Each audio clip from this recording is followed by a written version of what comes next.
Hi, everybody. Oh, I'm holding this. I should maybe. Oh, and I forgot my headphones again. Oh well. I think you can hear me. So I didn't come on yesterday. I apologize. I was working all day, and then I ended up spontaneously going to a movie with my dear friend and colleague, Dr. Lena Kim, who's another amazing naturopathic doctor here in Edmonton that I highly recommend to people.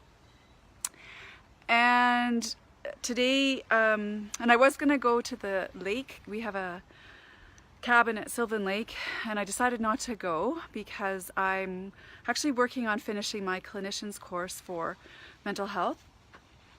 And so I've got 2 more lectures to record, and then I'm done, and I'm gonna start teaching people my passion, which is the mental, emotional, and spiritual approach to mental health, combining that with the physical approach with naturopathic medicine that we offer in terms of supporting the hormones and neurotransmitters with the physical levels in terms of the nutrients and diet and supplementation and all that jazz. So so today I'm going to talk quickly about exercise. And exercise, I just came back from a run, and I waited to go midday, which was probably a mistake, but because it's 23 degrees and I'm not really used to the heat, and although that's not that hot, I'm sure, for a lot of people. But I just wanted to quickly talk about the importance of exercise in mental health. There's a quote that says that exercise is the most underutilized prescription for depression and anxiety, and pharmaceuticals are the most overutilized prescription for depression and anxiety. Now, I want to emphasize here that I really get this. I can tell you there's been days when I've been depressed where the only thing that I've accomplished in a day is to move from the bed to the door, to putting my shoes on, getting dressed obviously, and getting out and doing some sort of movement. And there's been times when that is the only thing that I've accomplished in a day. And it's taken me sometimes 8, 10, 12, 14 hours to muster up the will, the courage, the whatever word you want to use, to get out there and get out in nature in some way, to move my body, even if it was just for a walk. And I can tell you this, I've never once come back from exercise feeling worse than when I went out. And over time, those endorphin levels get supported more and more, and you can improve your mental health and sustain your mental health with exercise. But one of the keys here is you need often a support person. You know, as I mentioned in one of the earlier episodes or videos this week, I mentioned I had a suicide attempt in 2009.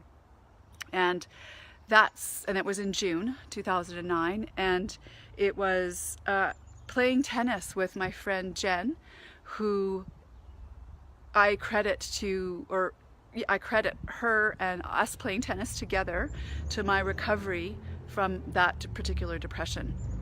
It was my son had just turned 3, and I was really struggling. I was living in Fort McMurray at the time. I felt like I had no support. I felt isolated. I felt like I couldn't get help for my mental health because I was a mental health professional, and what a hypocrite I was if I had to go and admit defeat, so to speak. And so I struggled for far too long because of my own issues with my ego, and people not wanting people to know that I also was actually struggling myself at that point in time. And so what that tennis did for me was it got me out with my friend, got me in the sun, got me moving, stimulated my appetite, it got me community, got me fresh air. There were so many benefits to that. So I encourage you to pick something that you like.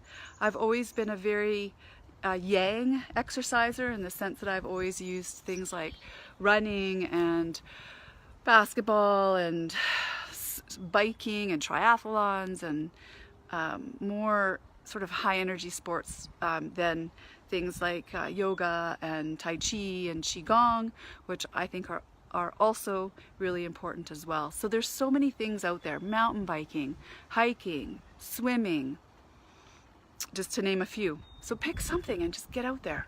So that's my exercise suggestion. I'm going to mention also karate, because I have my son in karate and I know that his teacher is, we're friends here on Facebook, so we want to promote him and his work. His name is Andre, and so anything that gets you out there and preferably in community with others is going to support your mental health. So that's my exercise message for today. And I got to put the phone down because my arm, speaking of exercise, I'm getting my bicep, or my arm, my shoulder is starting to get lactic acid build up here. So I got to switch sides. So anyways, enjoy. Bye for now.